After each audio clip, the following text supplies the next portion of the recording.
परवर्ती खबर को आसिबा आगामी विश्व प्रसिद्ध रथयात्रा को श्रृंखलित भाव में समापन करने नहीं श्रीमंदिर प्रशासन पक्षर देखा तत्परता। आगामी 22 तारिख दिन देवस्नान पूर्णिमा सहित जुलाई रथयात्रा बाहुड़ा सुनावेश और नीलाद्रि विजे नीति श्रृंखलित भाव में करने नहीं आलोचना कर श्रीमंदिर मुख्य प्रशासक अध्यक्षत दैतापति निजोग सहित यह आलोचना कर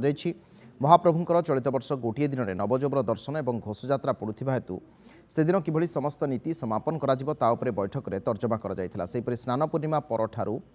अनवसर समस्त नीतिगुड़ी सुचारू रूप से सरिबा नहीं दैतापति माने आलोचना करथिले। श्रीमंदिर इतिहास रे 1971 मसीह नवजौवन दर्शन और घोषयात्रा नीति गोटे दिन में पड़ता बेले से समय नीति किभली संपादन होइथिला ताहा संपर्क में आलोचना करा जाई आगामी दिन में नीति निर्घंट करा जिवो बोली निष्पत्ति होइथिला। वर्ष महाप्रभुंकर घोषयात्रा और नवजौवन गोटे दिन में पड़ुथिबारु यह बहुत विगत पुराणा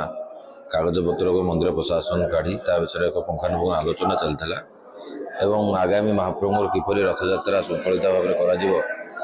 में आज गोटे प्रिलिमिनारी बैठक मुख्य प्रशासन अध्यक्षतार होता है आगामी नीतिकांति किपरि श्रृंखला कर आलोचना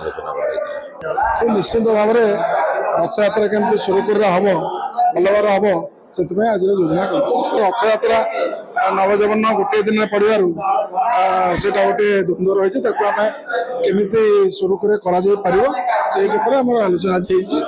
मंदिर प्रशासन सहित आम गोटे बैठक है सी आमर देवे आमको जहाँ जहाँ नीति होता तार गोटे माने चार्ट देवे से अनुसार आम आम निज पकेबू आम देखला कौन आम आगामी केमती करें कौटा आम सुविधा